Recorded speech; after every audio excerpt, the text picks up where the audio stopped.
time, China is we realize this is not helping them to sell more. Talk about some of those names that you've worked with. More and sell in the same time. Trying to get people offline. What brands abroad has to just realize. You have to start it first. Most of the people, you don't want to add so much effort into what they do because they didn't see that for themselves. Important to work with Chinese celebrities.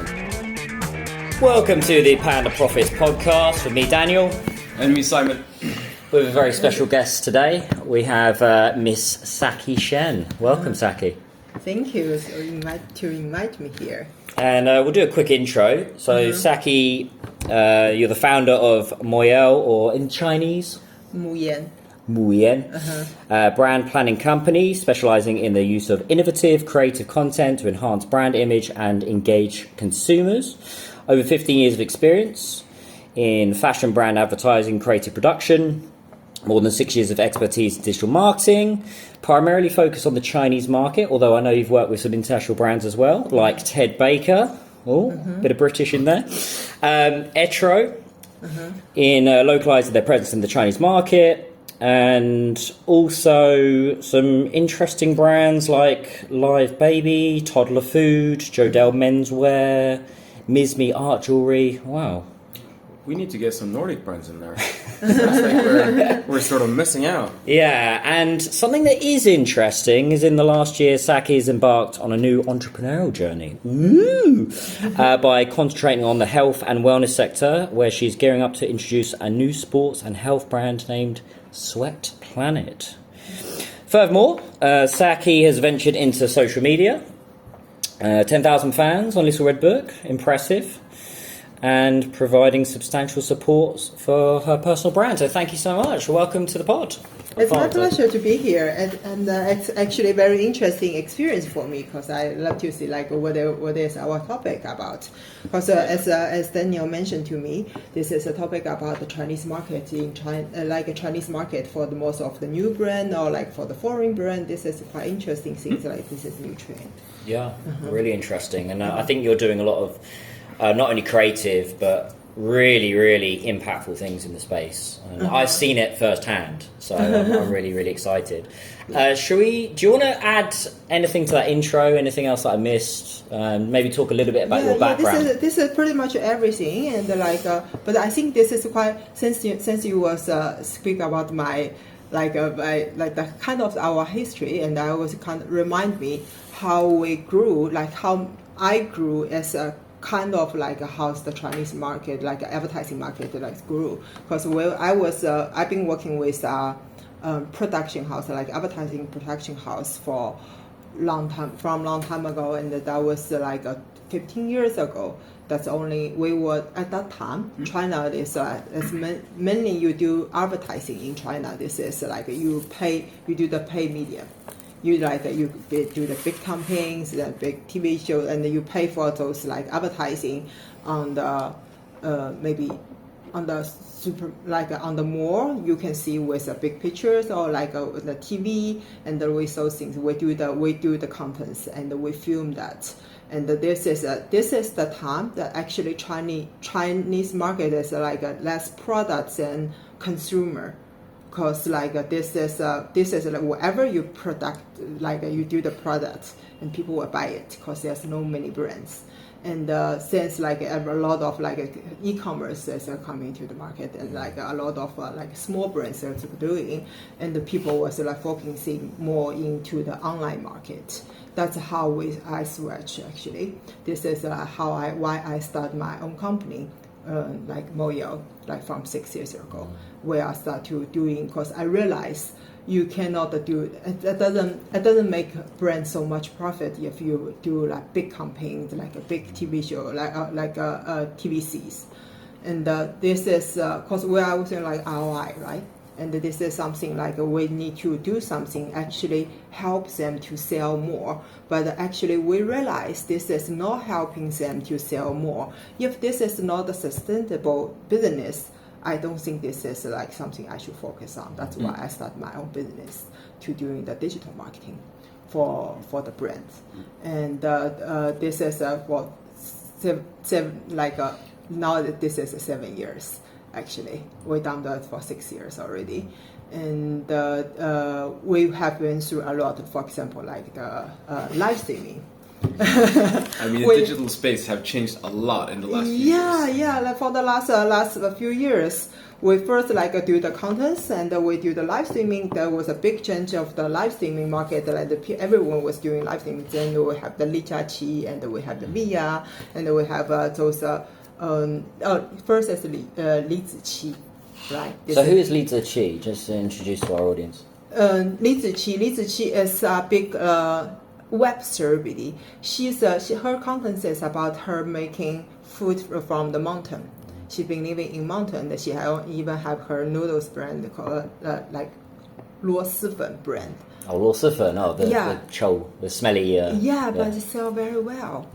And she's actually, I think she's somehow world famous because she's also putting her contents in YouTube. Yeah, my mom actually is watching her content on YouTube. Yeah, she's actually the first one, like Chinese KOL getting famous in YouTube. Yeah, and since then she start to cooperate with another company and started with her own brand, and she's not connecting too well with the law things, and she lost her own name. Yeah. That was also a big news, and Via and those things, and we have the live streaming after, and now we have the KOLs, like a brand. We're putting a lot of money into the KOL. We do a lot of seeding to KOLs and to cooperate with them to do the contents together. Now it's like we were trying to cut the KOL off. This is I think this is for 2023. There's a lot of brands like live streaming by themselves. See, the platform was supporting the brand live stream, the how to say 直播间 more than the KOLs. The live stream platform. Yeah. So would you say, like, if you try to then predict, say, in the coming 2024 and 25 for the brands who are sort of going to come into the market, would it make sense for them, instead of trying to go working with a lot of live streamers, to maybe set up their own own live streaming channel? I think the new trend is to set up their own live streaming, and they will still kind of cooperate with the live streamer or maybe some of the KOLs. But I think the people, as what you can say, 东方甄选, right? And also 风花 is very very popular right now after Li Jiaqi things. Right? And people were kind of红星尔克. And those kind of brands, they will after they done their own live streaming, and they actually get more followers, and the sales is really pumping up. But then for new brands who are sort of coming into the market and are really trying to figure out their way, what would you recommend them to, on the live streaming side, to start selling? What's sort of the first thing they should do, or how to get started in an easy way? Because I mean, yeah, sure, we all want to work with the big ones, but most small brands can't afford it. Yeah. I guess this is so many ways. I think this is a big question, but I was thinking like because we were studying a new brand as well, a healthy a lifestyle brand, which we were going to sell the healthy supplements and the healthy snacks. And there was a thing I was thinking like this is quite interesting for me to learn how to sell, because we were focusing how to promote for the brand, and for the new challenge for me is like how we actually promote and sell in the same time. So that's why I challenged myself. We started a new brand called Sweat Planet. So for this one, are you live streaming yourself? I don't live streaming. Actually, Okay. we're kind of like we're trying to get people offline actually and online together. So we do the community. We are kind of we put up how we met before. We met from the event, right? We organize a lot of events. For example, like an entrepreneurship event, like sharing events, or some of the like training, like hiking events. Like we're trying to get people, like get our cause nowadays I believe. You can really not put the brand up there. You have to be friends with your followers, be with your audience, with your consumers. So it's very much like how Lululemon entered China. It's not, we don't pay so much for the pay media or like big advertising, but we are trying to connect with our consumer and the talk to them. Yeah, because I mean, from one trend that I'm seeing is that previously you had, like you provide the goods and then people will buy it, and then you had to sort of start adding on marketing, and then you had to add on the branding, and now we're going into sort of the next area where people are expecting to have a good product with a good brand, but they're also expecting to be sort of entertained, or you need to have some additional experience value that comes into that, and that sounds sort of like it's a similar route. And then most of that has been online, so I'd really like to hear, like, on the offline side, how you would actually get this to work, because I mean, it's expensive to do stuff offline that you get. Online you can get a lot of views. Offline you don't get so many. You don't really spend that much money. Yeah, of course, your operation fee is not cheap, right? But like for the people who's early start, I'm talking about the small brands. For the early start, probably like 5 people should be enough, like for organize the event. And you have the small community. You each event probably you have like 20, 30 people. It's easy, like even 1 people can organize that, right? If you come up with a nice concept, and this thing so you can keep doing, and this is a concept because you can copy. So this is not so difficult to do, and you are now I'm still talking about for the startup. So you can actually, with the 20, 30 people, you can actually communicate with each of them with like a 2-hour event. If you have a big event, it's hard to communicate with everyone. It's really interesting that you mentioned 20, 30 people and scaling from there, because most brands want hundreds, thousands of people at an event, traffic, but you build up from the ground, very piecemeal. And I know you do a lot of work with WeChat groups, and a lot of community building in that sense. But what is really interesting about your communities is they're very convertible, and you can sell them products, services, get them to come along to more events, invite their friends as well, film. You also have a lot of KOL friends. They have content, so it is really that mushrooming effect. So I'm interested to know a little bit more on that side, because you've been really successful with building these smaller communities into these massive communities, and in a very short amount of time as well. I think actually I was thinking do a branding as a long-time journey. It's not like a short time, like, okay, we had to sell it like in 1 year or 2 years. For most of the successful brands, they were having like 100 years. So my actually target for my new brand is that I can be long time like a brand. So it's not like I don't have to make, of course that would be very nice that we make money at the first year or second year, but I was planning longer for this. I was thinking that most of the brands, they need to let people to trust them first. So to trust them how they were like a professional in this, and how much effort they want to put in this before they buy it. People had to trust this brand. Whatever you sell in the future, they will think, okay, this is a good brand. But then, I mean, you would require quite a lot of investment to get this up and running, unless you're able to break even at some point. Because keep running these events everything costs money, and then if you only get 30 people each time. How are you able to break even? Where you think like will spend money? You would need to have location, salaries. Sure, it might not be a lot, but then you still need to have enough sales to cover the costs, right? Or are you trying to use investments to hold out for a couple of years until it grows up? This is very good question. Actually, we do cooperate for the locations. We cooperate with the coffee shops. Oh, yeah. So we cooperate with coffee shop, with the restaurants. Actually, we do you join our event. It's totally for free, and you don't have to pay anything for us. But you got to spend some money into for example, like Vegas. You buy a meal in Vegas, or you got a coffee in any of the coffee shop, like how we see it in the founder breakfast, right? Yeah. You don't have to pay for anything, but you probably pay a cup of coffee. Yeah, that's the thing. That's how we get the location. And for for the locations, they also like for those kind of coffee shop and the restaurants, they also need the consumers. They like to have like 20, 30 people each time, like to look like they are very occupied. Yeah. And so we do the cooperation with them. So we're kind of cross brand, like. What's your success rate with that? Because the Founders is a good example. Most people that go there will then buy a coffee.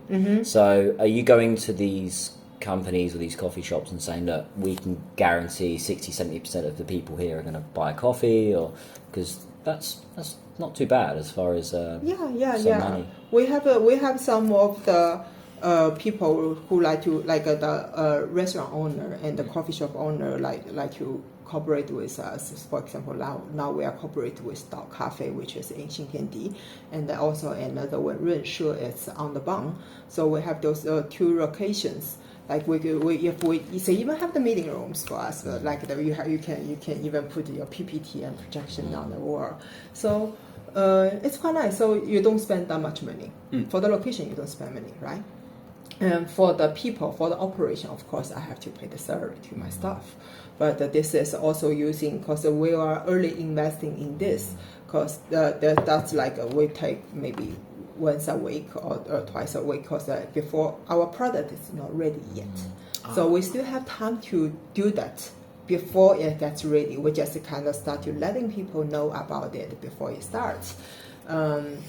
So this time we are not putting that much effort into each event, but yeah, you are right. Later on, we probably need to do more. For example, like each city we got to running like twice a week. Yeah. Those kind of things but you got to pay for the people. That's the salary you pay for. But in the same time, they also working in the office for the other marketing stuff. So running an event, it's not 100% of their job.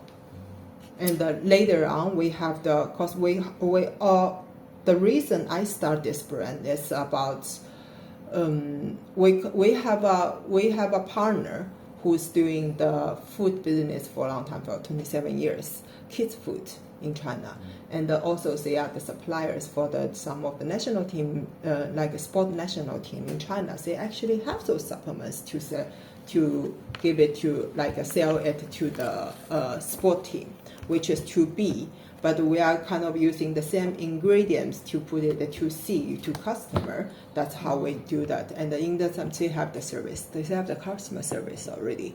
So we are kind of cooperative. We use their customer service. For the future, we have the e-commerce and the customer service, and they were handling this. That's our partner. But we do the marketing part. Okay. So if you could summarize up the brand a little bit, you have a sort of partner behind you who's doing the production and creating, and they have a lot of the infrastructure for handling that. And they can also handle, I guess, the distribution and the customer service. So you guys are more creating the brand and the image forward to create a 2C goods. Yeah. Okay. Interesting. If I'm interested to keep going on the offline part, because a lot of things you read on it now and a lot of focus is online, and everyone keeps saying like, no, it's just going to keep going more online, more digitalization, but you seem to be going the complete opposite way. How would you predict? We do still online. We do online and offline, because we will still communicate people with for example, like WeChat group, right? Yeah. And also we get offline, but offline this is something like we found this is quite interesting, because every offline event that we do, actually, when we were able to talk to people, they will get engaged more, and they will like to share with other people. Oh, look, this is an interesting event, and this is like an interesting topic. Should we go next time together? Because the subject we get is kind of interesting. So they might bring more people into the group, into the event. So it's like keep going. Like when the like first week you have first time we did we have 5 people. Second time, second but it's time, something, right? You're building something. Right? And the second time we have the 10 people. Third time we have the 15 people, and this is like ongoing process. So you have to start it first, and people will talk. As long as you're doing good, people talks. It's like this podcast, yeah. Just start it. And then, as long as they kind of whatever you're doing, Yeah. as long as you keep doing good, people will talk about it. Actually, I want to go back on what you touched on earlier, actually how we met. And this relates to Simon's question, which is we met, I think it was 3 years ago. 3 years ago? I think 5 years ago? 4 years ago. 4 years ago? Yeah. It was 2021. That's before COVID. No, it wasn't before COVID. Also after COVID. Yeah, it was 2021, and it was the China Beauty Expo. Yeah, China Beauty Expo. Yeah, and I walked past, it's a myriad, it's a maze of booths.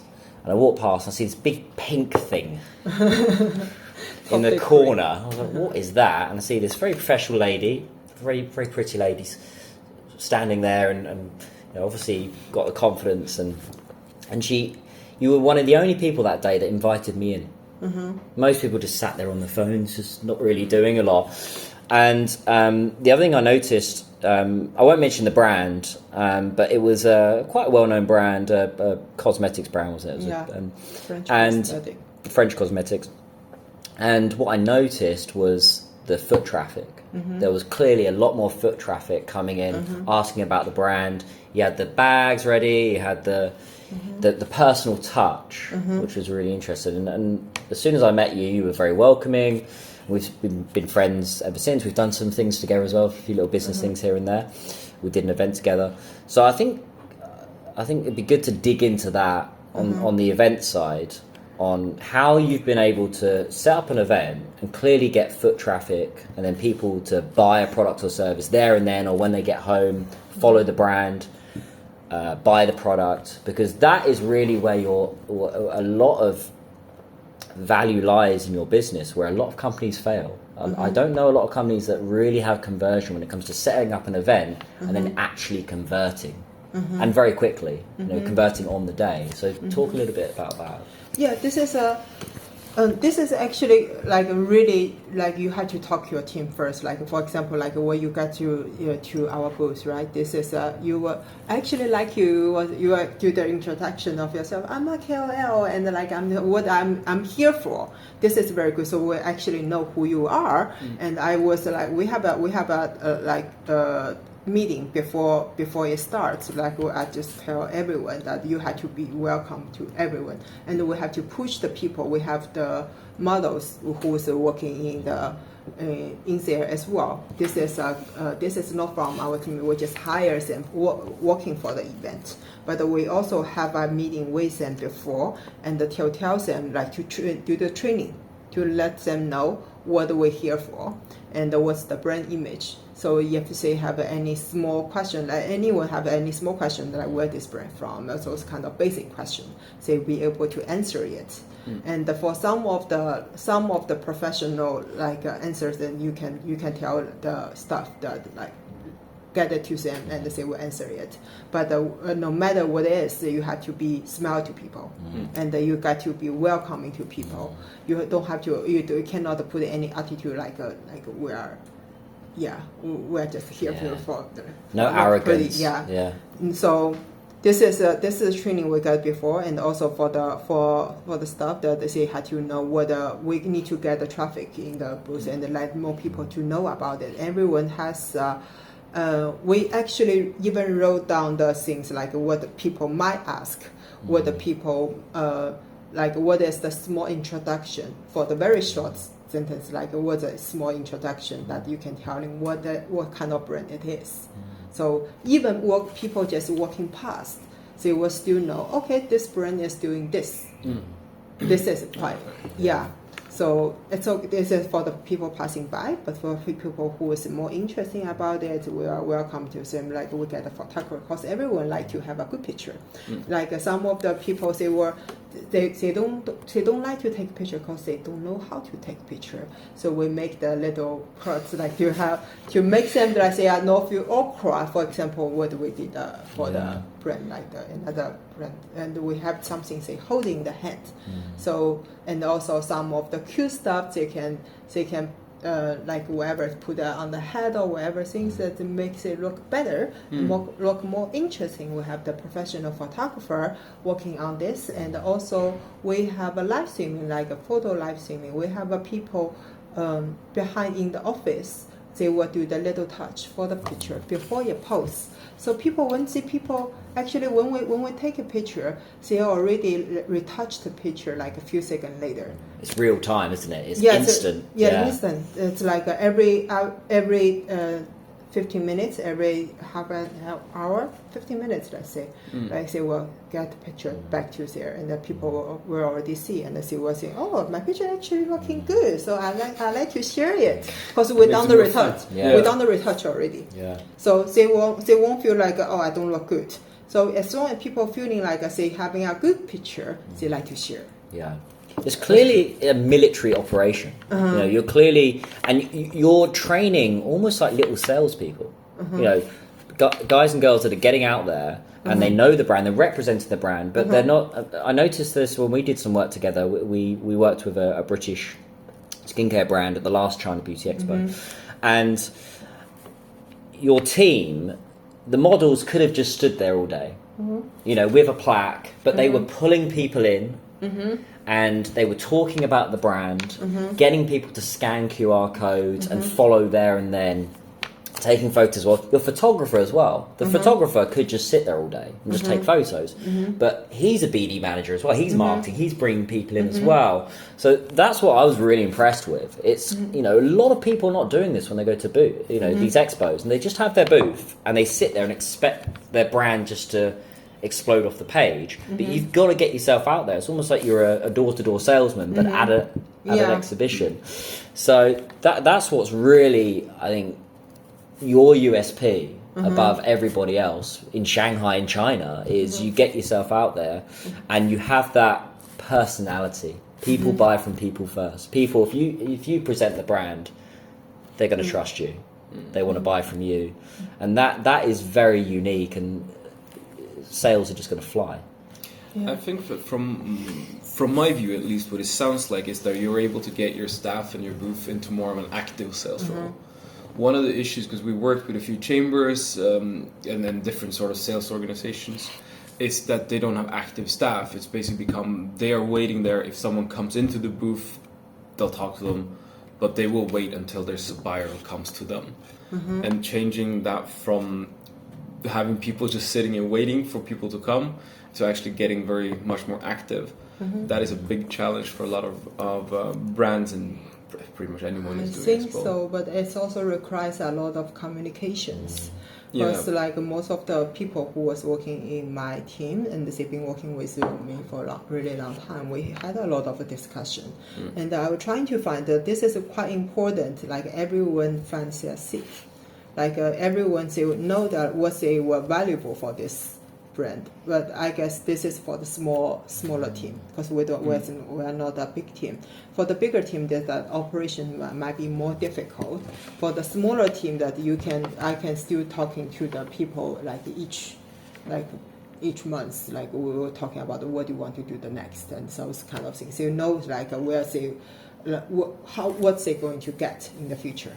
And they will if they are working for themselves, they don't feel this as like most of the people they don't want to add so much effort into what they do, because they didn't see that as if that's for themselves. They see it as a job. They see it as a job. I'm doing something for somebody else, but they were doing something for themselves. For example, like if my team. They will know that they get experience, they get pay, they get well pay if they doing good job, right? And they will, and also mostly like I'm also supporting them to do whatever they like to do. For example, like my designer can also be the photographer because she's interested in photography. Yeah. That's we give the chance to them. For example, also for the brands how to operate those things. Like you got to find what's the benefit for the people who actually execute your project. Yeah, you're very nurturing of your team and giving opportunities for your staff to do other things is not common. You know, a lot of people just want, you know, you do your job and get it done, but you clearly want to grow your team and give them opportunities. I know also just on the social side, you also do bike rides, haven't you, for your and team building, which is not really that common in China. It's a big thing in the UK, and I think it's Scandinavia, isn't it? Yeah, big team building. It feels like we're doing pretty much every day. Yeah. No time to work. Yeah, but you clearly with your team, and your team's very loyal as well. I know your team, you know, they've been with you. People don't stay also, we for a see month everyone or so. is like friends, and also this is how we're going to do for our brand in the future. That's like we see the consumer as our friends. So we are just introduce our good product to them. I wish we're also the user from the product. So we should find this as very useful for people. And I share this to my friends as to my girlfriend. I found a very good makeup stuff, and I will share to my girlfriend. This is kind of the feeling. It's not like I want to sell it to you. I think I just want to sort of also jump back to your last point, because I think it's something important that a lot of foreign brands don't understand. This whole idea of you have to let people feel like they're in control and that they are, you know, they don't have to feel like they're being controlled and that it's a job to do this. Because we see a lot of foreign brands are failing based on just this point. And right now, one of my good friends is working for a brand here in China who was brought in from Norway. I'm not going to say which, but basically they changed the person who was responsible in the Norwegian market for coordinating with China. And the new person is much more controlling, much more demanding, and want to be much more hands-on control. And what you're seeing now, whenever I visit them, is that this team is starting to lose their interest in doing this. They don't get the control, they don't get to make the decisions themselves, they don't get this, how to say, the decision making that made this brand successful in China is now being taken away from them. And they are stopping to put out new ideas and stopping to do things, and they're losing interest in it. And we can see that the sales are being hit heavily. Yeah, because they don't have power in their head. Exactly. Yeah, so everything that's they have to get approved to the higher manager to approve this what they can do. So as long as you make them feel that they will think like I'm working for someone else, so I don't have my own opinion into that. But what I believe is like you have to give the power to the person. Even it's okay if they make mistake. It's okay if you kind of fail on some of the projects. But it says something like I was telling everyone you are in charge in this part. If anything happen in this part, I can give you advice for something. But if anything fail, that's your responsibility. So they will know that I have to take the responsibility for this, and I need to figure out the way how I'm not making mistake. Yeah. It's not like every time they will even, because I've done the mistake before. I was quite bossy when I started my own business at the very beginning. I think we've all been there, right? I think it was, every time I pay attention because I'm also I'm a person who's like perfection. Everything has to be perfect. So before it starts. So I even okay, this part is not moving a little bit right and moving a little. This is to take too much control, and the people are afraid to do anything. So my staff were coming to me for every single question, like, can I do this? Can I do that? Because they don't take any responsibility, and they were thinking this I'm in control. But I realized this is going to put a lot of things in my shoulder, and we cannot move any further if I keep doing this. So I kind of okay, not perfect is fine. I'm just training myself. Okay, not perfect is fine. It's okay. Just the goal. Mistake is fine, and then they learn from the mistake. Yeah, but I think it's an important lesson for foreign brands as well, that you're never gonna get to a point where you have full control anyway. Like you can try your absolute best, but you're never gonna get there. So you have to kind of do like you did. Okay, perfect is not fine. I'm gonna have to step back, let them do their job, try to just advise them on it. And they learn from their own mistakes. As long as they feel this is their project, and they learn the mistakes they do. Actually, trust me, a lot of people will feel that if that's their responsibility, they made the mistakes, they feel guilty. They feel like what I can do to make it better. You don't have to tell them like how bad you are. They already feel so bad for them. What you need to do, just support them. It's okay. Well, let get through this. Like how we can make it better for the next time. Yeah. Then they will remember it clear for the next time. Yeah. I mean, we have this philosophy in our company where it's like the first time something goes wrong, it's not a mistake. It's just something we didn't predict.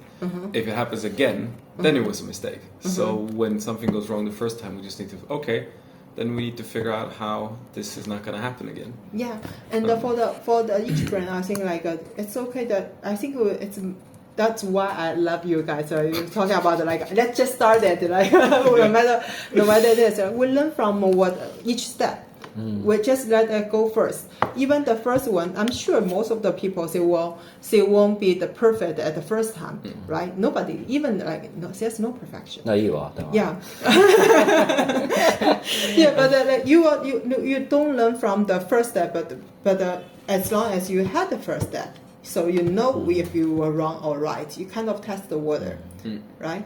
And after that, you kind of putting up like more experience onto the next step, then the third step. Sure. Like We talked about some KOLs earlier. You've worked with a number of celebrities actually, one of them being Angela Baby. Do you want to talk about some of those names that you've worked with, and why it's important to work with Chinese celebrities sometimes, and some of the work that you've done with them?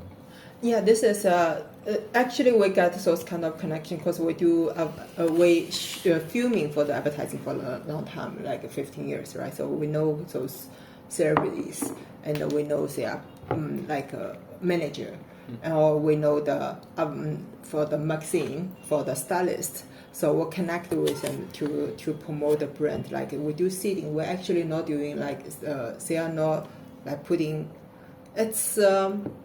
It's a tricky way for the brand for the smaller brand, or maybe like not that much budget, like brands they would like want to seeding their product to the celebrities. For the celebrities, they actually say when they go into any event, when they go into any shooting, they need to put the clothes on. They need to have the jewelry.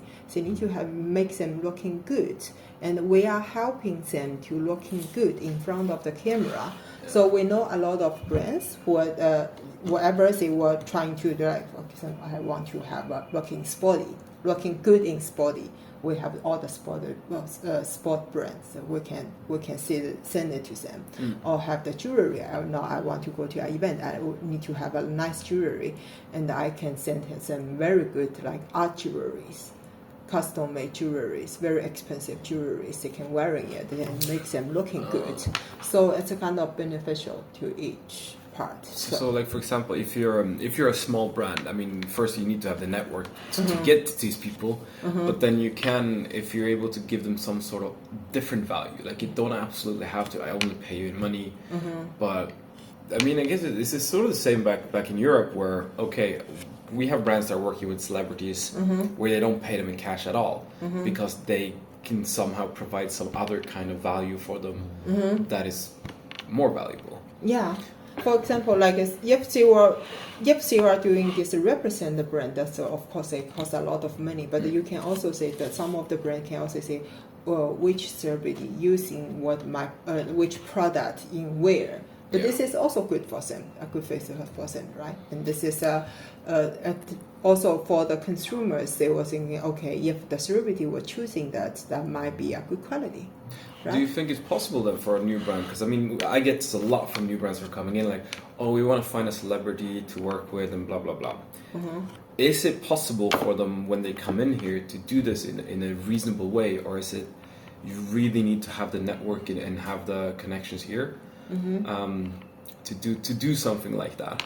Yeah, I think so. I think this kind of business is more about the connections. How much you know how many people that you know around those celebrity, and they can put the product in there.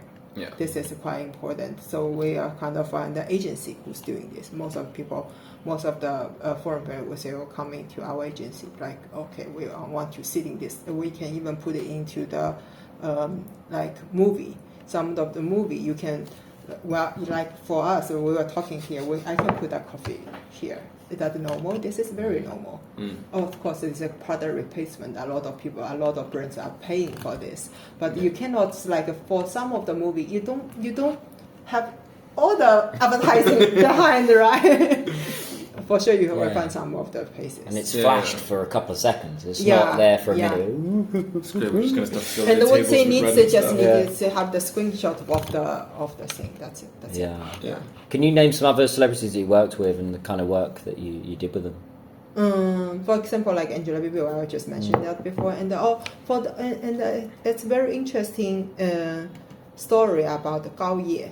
Do you know Gao Ye? She's I think you better introduce a little. Yeah, I know Gao Ye, but do you want to introduce the audience? Gao Ye is Kuang Biao. That was a very famous TV show in China before, and it was getting because the story was so good and that the actor was so good, so everyone were talking about it. She just to stop you, Saki. Kuang Biao was about corruption in China, wasn't it? It was about but it was endorsed. It was endorsed by it was obviously on Chinese TV. So, but it was about corruption in China, the police, everyone involved. It was state, obviously funded. But Gao Ye, she was the gangster's wife, right? So she looks hot, she looks sexy, and she's smart. Yeah, that's actually a good image. It's a good combo. Yeah, and what we're seeing for her is for the art jewelry brand that we were working for before, and we help them to sell a lot of products because the strategy. Because this is actually quite interesting story to tell. They are a very small brand, but start from the beginning when we signed the contract with them, and they have good product. They do have good product. And they are very expensive. For each of their products, it's the cheapest one is 100,000. Cheapest one. All right. The on that. the expensive one it can be 1 million also. Because it's a real jewelry. It's a very good product.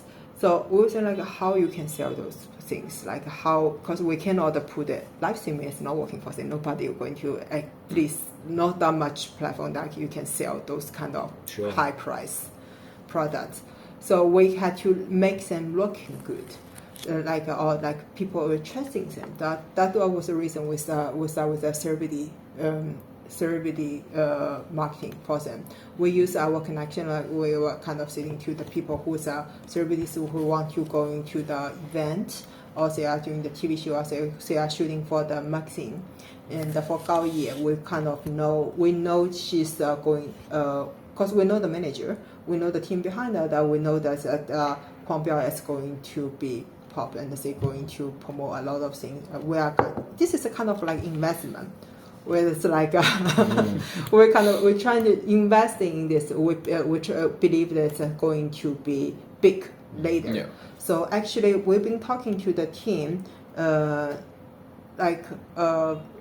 months before the big news come up. So we actually already make the deal with them 2 months before, and so that's why we get very reasonable, very good price. So this was 2 months before Kuang Biao, or the 2 months before Kuang Biao get very popular. This is this is investment. We do that with a lot of celebrities. We probably will not saying like this is every time you're going to be success, but the 10 of them, if I get the 2 success, I already win. But you got in there early. Okay, so it's kind of like a little bit like a lottery then. For the brand, it's like, okay, if I... But this is not costing that much. For example, like 100,000, this is not that much. For 50,000, this is not that much. It's not. No. Right? But then for a brand, for example, is it like, okay, I want to do this, and then you can help set it up? Or is it more like, you find the opportunity and then you connect the brand to the opportunity? I found the opportunity. I would tell like most of my clients, if they have those kind of budget, we were telling them what's the next step. Okay, we have a list of the celebrities, like how much it might cost, which magazines they're going, which events they are going, which are like we're telling them why we need to sitting it to them, why this guy, because this guy has for example, we have also another one, Yan Danchen. We know it. She's going to telling everyone that she's pregnant 1 month in advance. Like she was going to 精英百花奖, which is a big film event, and she's going to announce that she's pregnant in that event. So that's why we're sending that product to her team as her studio package for after she was pronounced that's a pregnancy, and we have the baby food to her. So maternity products was set up for her. Wow. Yeah, it's already set up there. And when she was announced that I'm pregnant, and we have all the news coming out that she was copying. So if there's a brand who thinks like, okay, this sounds good, and they think this could match their strategy, how would you recommend them to start? What's the process of getting? I'm sitting in Sweden. I have my little brand here. We may be selling a little bit in China, and I want to do something like this. Yeah, we will give a plan to them. This is how we work with the kids' food. We actually give a plan for them. We're telling them what might be good. We give a proposal to them. What could be the options. We give them the options. We're telling them, each of them, why you need to do that. If they are approved on this, we start to do it already. Okay. Like Gaoye, it's also we were telling them that I'm not saying like I'm 100%, but at 50%, have the 50% of the trust on this. It's going to be big, because the topics they were talking, the topic of talking, and the phase she was into the film, and at the very beginning, the owner, because I was talking directly to the brand owner, and she was like, I don't know about her. Who is she? Really? Yeah, because she was really? nothing. She was nothing before that, right? And I even personally sitting here too, because we were getting it so early, but with very good price with her, like a deal with her. And after she got popular, 10, 11, no. Yeah, it was like 11 other jewelry brand want to sitting like putting into her in that magazine. And the magazine was calling us, look, we cannot cancel the contract with you because the other people was paying more. Like they were actually talking to me on this. I was like, no, we made it this earlier, and we have the contract, we have everything. You cannot do that. I can as a discussion with them. I also putting a little bit more money but it's still reasonable money, and to make sure my product not get replaced by other product. I personally went to the shooting. I put up the jewelry on her as well, and also I'm communicate with her where's the jewelry came from, why this jewelry is so expensive, and it's very. I even put the gloves on my hand like this is a. Yeah. Really show it's nice. Yeah, this is something. It's a personal touch. Right? Yeah, that's a personal touch, and telling her this is very well. And Angela Baby was wearing this before, and the Guli Naja was wearing this before. So she know actually she was just getting very popular, and she was she was working in this industry for a long time. I noticed this is something for her. She want to have the high luxury jewelries. As like other brands, so I'm telling her this is we don't give it to other too many people. We're only going to give it to the top of the top. Yeah. So so basically, you have to go the business way to make sure the business case work, and there's a few risks in that because you don't know if the project's going to work or if it's going to fail. It's always sort of so many factors on it. But then you also want to do a little bit of work on the actual celebrity so that they get some sort of personal attachment to the brand and the product as well. Yeah, we got to put it 100%. Even we were thinking we would just see like what I said. This is a kind of investment, but we're kind of trying to make sure the investment work. Yeah. Have you got another Gaoye that you can share with us? Is there someone that bubbling away? the next of course. Maybe you can tell us after the pod, like this actress or this actor that's upcoming. You can't. And there always is in China. Isn't there? You always with a chance. Like we were talking about that. There's a chance that a person will get big. There's a chance that a lot of news were coming out after that. There's a chance, but we're just telling the brand that there's a chance. You willing to take the chance? I think that's similar with everywhere as well. And I mean, you see the people are working with celebrities in Europe unless it's someone who's very well established, there's always like, yeah, this person could become really big. They could become nothing. People maybe don't like their things. When they go up, it could be a big scandal, and then so it feels like the closer you are with the celebrity, like your brand reputation becomes very dependent on what they are doing and how everything goes with them. And also, I think this is very important to like communicate. Again, this is communication. I was thinking like this is how makes them to trust your brand. That's why I was talking beginning. Why 20, 30 people? So we can talk to each of them, makes them to like to know us more. After talking to Gao Ye, she's we actually putting 2 products on her. She's putting 3 products for us.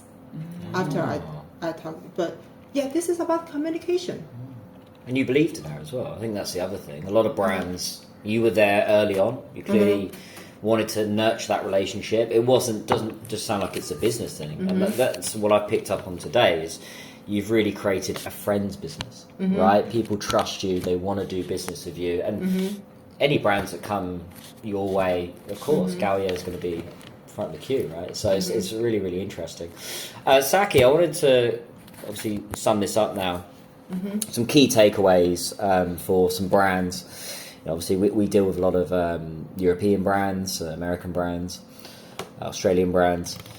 Coming to China, what would be your 1 or 2 takeaways, key points for starting in China? They want to launch here in China. What do they need? What would be your advice to them? Learn the market, learn what people like actually. This is like, because I think Chinese consumers are very different as foreign consumers. What they like to buy and also especially for the young people, they like. We were always involved with those like new habit for the Chinese consumer, because like every time they change different. Like for example, like nowadays they like city walk. So what is city walk? Explain what that is. What is city walk?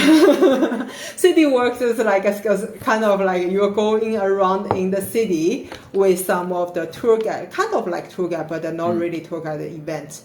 And they will like discuss about where you go and you're telling you more about the city, and the people will go together, and this is about socializing. Then people getting more friends.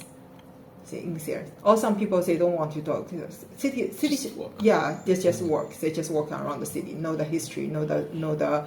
They can be like a city walk about the coffee. You go to the different coffee shop in this work. Oh yeah, if you just stay down here on this street, and then you'll see a couple over there.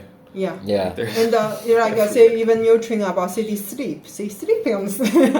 Have you ever guys known about city sleep? You sleep on the street.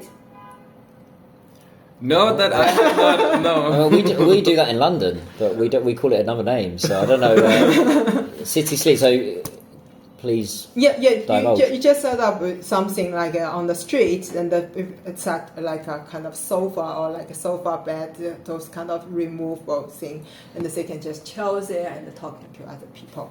Go to each spot. I've not seen that. City sleep. So that's something that's coming up then. Yeah, this is also just a city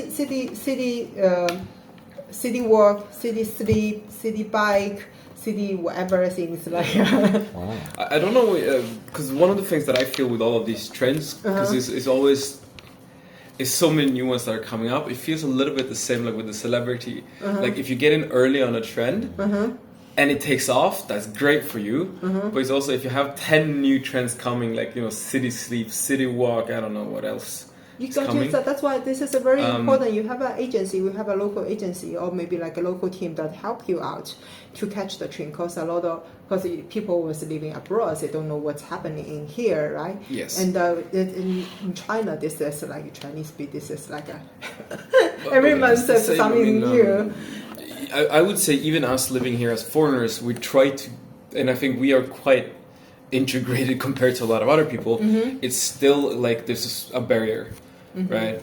So I think what brands abroad has to just realize is no, you need someone here on the ground who is active in the market, not only working for your brand, but also is is the person who will be with the people who are your customers. Yeah, and also this is very important that you have the team very active, and you kind of let them to know, let them to try different events. I will personally even give to some of the free time for my staff. They can go off the market to see what is going on with what is the new event, and let us know, because you cannot do there's too much things going on, and you have to like people there to know everything and what is the popular activities here, and what is the new, what is the young people love about, what's the new area, what's the new coming topic, what is this is quite important. Yeah, because I think that really touched something that I think is so important, that if you're coming into the market, you need to have someone here who does that work. Because you can't outsource it completely, because most brands, they like, okay, we want to get into the market, we find a TP partner, and then we try to tell them what to do. But these guys, I mean, there's a lot of good TP partners, but they will do the work that you're telling them. That's it. But you really need to have someone who has an invested interest in trying to make this work, who is active not only just in their work time, but also in their private time, in just observing what is happening so that you can catch these trends. Because otherwise, you're going to catch them when they're already on the top and about to fall down. Yeah, and that's too late. And also this is you cannot 100% trust the marketing research team. Some of the foreign brands like to pay for that, which is good. Yeah, this is also quite important for to get a different opinion. Like I say, have the marketing research, have the question, but do you know what kind of person does they are research about? Let's say the question about. You have to know. This is a tricky part of the. Those kind of big consulting companies they were doing, but where they get the data. Yeah. I mean, on the ground, anecdotal experience and what's happening now has a lot of merit, has a lot of value. I think, reports are great, but a lot of my clients will come to me and say, Daniel, what's happening in China right now? And you can't always get that from just reading the news, right? It's what's happening right now. Interesting.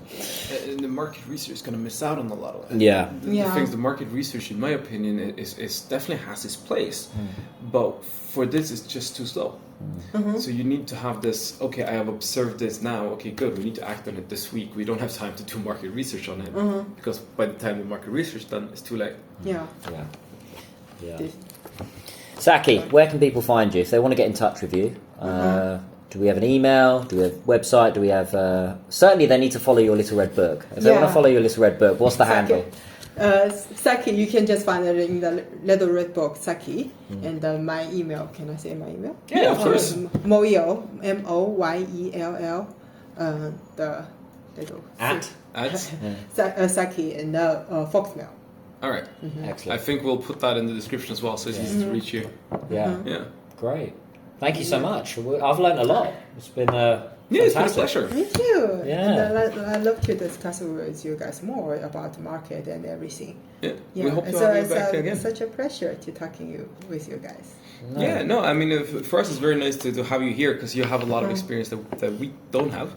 And from, all of the brands that are coming into China, we want to try to open it up. And I think your experience is on the ground, it's very concrete. You have been doing this stuff.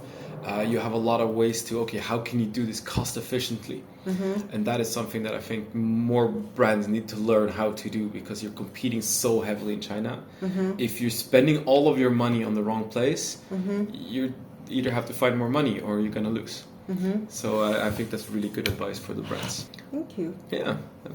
Thank you guys. Had a great chat and feel free to follow the socials, subscribe and see you next time.